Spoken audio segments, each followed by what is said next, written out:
what was the derech halimud, or the way of the methodology of learning of Old Sfarad, and what are the major differences between the halachic approach of let's just say Talmud and Halacha, between the Sephardim and the Ashkenazim?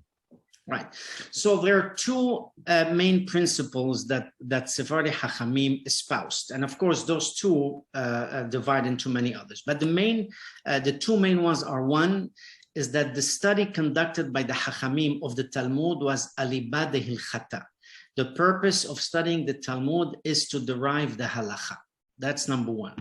And number two is koha de hetera adif, that the power of allowing something, of being a lenient view, is preferable than the power of making things strict. And these are the two major principles that Chachmei Sefarad espoused, and many of them continue until our days to do so. And why is that? Why was alibah de hilchata the learning of the Talmud? Because the Talmud are really legal proceedings. And Harambam, in fact, in his introduction to the Mishneh Torah, basically says, with this Mishneh Torah, you're no longer going to need to study the Talmud. You have everything here. You have everything here.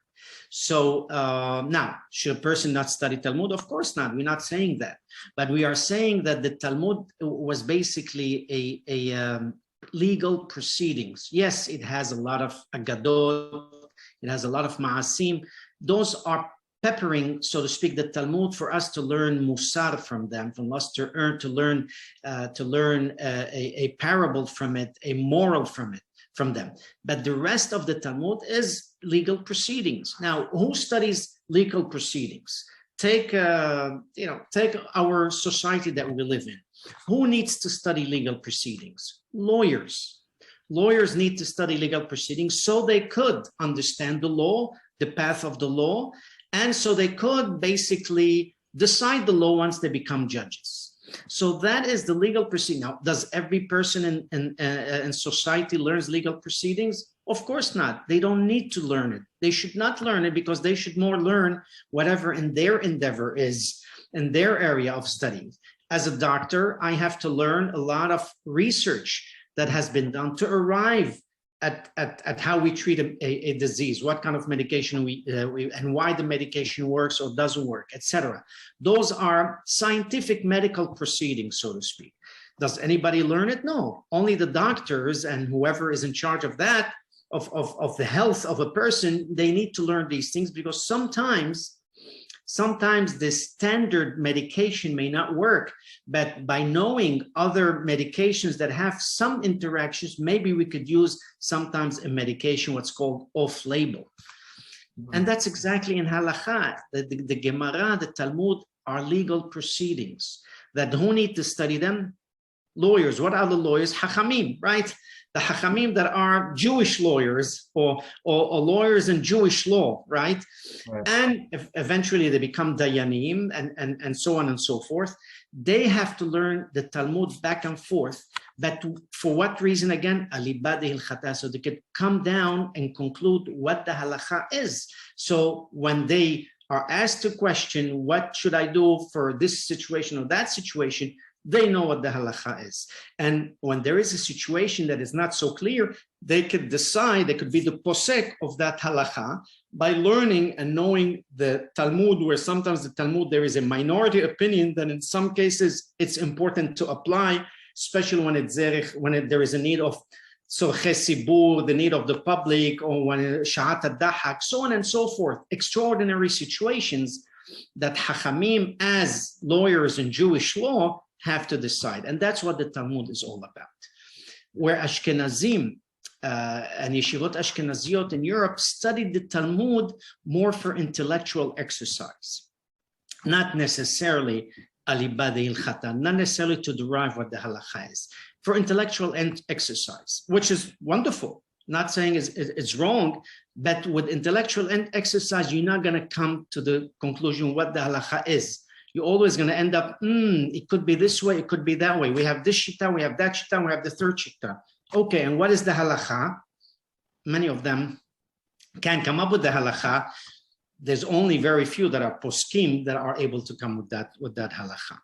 because it's for intellectual exercise. And that's why we have what's known as the Shitat HaPilpul.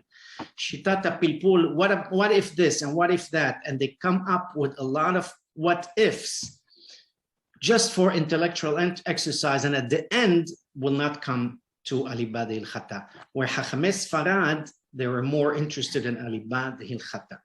The second principle is Kohade Hetera Adif, which means that the power of leniency is preferable. The power of finding a way that the masses can accept is preferable, because when you are a posek halacha, you're not a posek halacha for your talmidim in the yeshiva only, where you hope and you believe that because of their piety, they're going to go the mahmir way, right? The strict way. So for them, you could be posek that way. For yourself, you could be posek that way. But when you are a posek halacha, you are a posek halacha for the masses, for the entire community.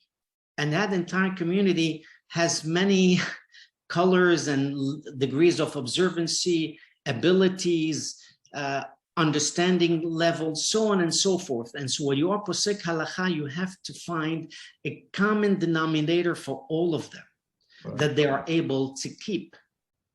Because as Chachamim say, כשם שמזווה להגיד דבר שנשמע, כך מצווה לא להגיד דבר שלא נשמע, which means that it is a mitzvah, it's a commandment to say something that somebody can listen to you, but it's also a mitzvah not to say something that you know they're not going to listen to you. You better not say it.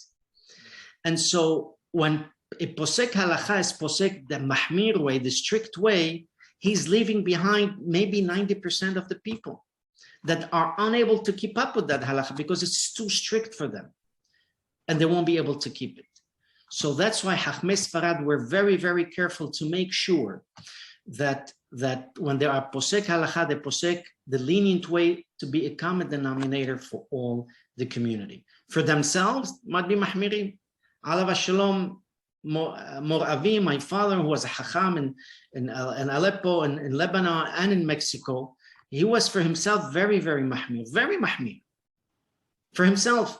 But when it came to his own family, his wife and children, he would tell us, no, don't, I'm mahmir for myself, do what the halacha says this way, and that's going to, and then for the people, the same thing. But for himself, he was mahmir. Kol mahmir tavo alav beracha for themselves. And maybe people should be that way for themselves. But that should not be the way of the Pesach halacha for the masses, because it would leave a lot far. I'll tell you an example. On that trip of Sephardic heritage of Spain, I was with a very prominent Ashkenazi rabbi, and he was reading a teshuvah by Rabbeinu Asher regarding sisit, right? Arba'a bekanfot, the garment that we wear under. And that teshuvah, Rabbeinu Asher had a mahloket with the Rif position. Rabbeinu Asher was demanding, when he was a Rosh Yeshiva in Toledo, was demanding that his Talmidim wear wool arba'a bekanfot, wool sisiyot, right? Where the Rif had posek before him, of course, that they could wear it a cotton with wool sisiyot, but the cotton garment, not necessarily wool. And the Rosh could not understand why none of his Talmidim and of the community was following his Pesach. They all continued following the Rif's Pesach. And the Rosh was like, the halacha has to be all wool because they have to be the same thing, the garment and the sisiyot. So the Ashkenazi rabbi in the trip could not understand why also there was this discrepancy. How could the Rif posek this way, Rosh posek? So I explained to him, I said, look, the Rosh really came from Germany. It was a very, very cold land. The winter is very, very cold, where in Spain is very, very, very hot. If you are going to demand from the people to wear woolen garments, it's going to be impossible. They're not going to be able to withstand with such gezerah, with such a decree. Rif understood that the environment will not make the people wear woolen garments in a very heat of 100 degrees, 110 degrees. And so he found a way to be mekil and find that the garment could be made out of cotton, right? Or even of linen. And so that way, the majority of the people can fulfill the mitzvah of Arba'a Bekamfot. Where the strictness of the Rosh, nobody listened to it, because the people could not keep with that because it was just too hot. So they preferred not to wear the Arba'a Bekamfot at all. And so that, I think, is the difference between Chachmei Sepharad and Chachmei Ashkenaz. Where Chachmei Sepharad koha dehetera adif. They understood that you have to sometimes take the lenient view because you're going to reach the entire masses, where if you take the strict view, you're going to reach only very few people. Actually, Rabbi Sachs, Alav Shalom, he said something very interesting about the disconnect between the Roshei HaYeshiva, specifically in the Ashkenazi world, the poskim, and the community at large, and that there's a real disconnect there. And in order for the poskim to truly pass the correct halachot, they have to be in touch with what's going on with the people. And he felt like there wasn't that connection anymore. That is a very correct statement, but that change in history took place in the last over 100, 150 years in the Ashkenazi communities.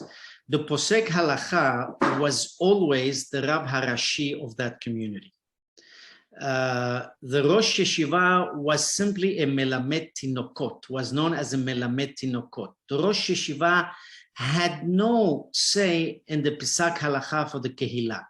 The Rosh Yeshiva's position was to teach, and whenever they had a question of Halacha, then they would go to the Rav Harashi of that Kehillah, either a city or a town or Bet Knesset, and he was the Posek Halacha. He was the Dayan. He was the Posek Halacha. The Rosh Yeshiva was strictly a Melamed. That started changing over 100, 150 years ago. Even in Europe, it began changing that way, where the Rosh Yeshiva took now prominence more than the Rav Harashi. And that is where, if I could use that term, the community went wrong. The psak of the Hachamim went wrong, because the Rosh Yeshiva, with his erudition, of course, was posek for his yeshiva, for the Talmidim of his yeshiva. And that's when I began explaining my first or second question. When they are posek for the Talmid of the yeshiva, of course, the Talmidei yeshiva, you have all Yirat Shamayim, they are learned. They, of course, they want to do the mahmir way, the strict way, because they want to be mahmir, tavu aleim beracha, right? But the Rosh Yeshiva most of the time was not paying attention to the kahal, because he does not have much connection with the community at large. His connection is the Talmidim of his yeshiva, and that's his arba amot shel halacha that he has, where the Rav Harashi of the community knows what the community knows, what the community can, what the community's challenges, what the difficulties. And so he is posek halacha in a way that the community is able to withstand and keep it. And that change, as I said, really began over 100, 150 years. Even in Europe, it began that, and then definitely continued here in the United States with the great yeshivot and great Rosh Yeshiva, where the Rosh Yeshiva became the Rav HaPosek, and the Rav Harashi of the Kehillah became a subject of him and needed to ask him a question. And that is, I think, where the Derech HaPesak went off the derech of historical Pesak Halacha, if I may use that term. Sure. Well, beautifully said.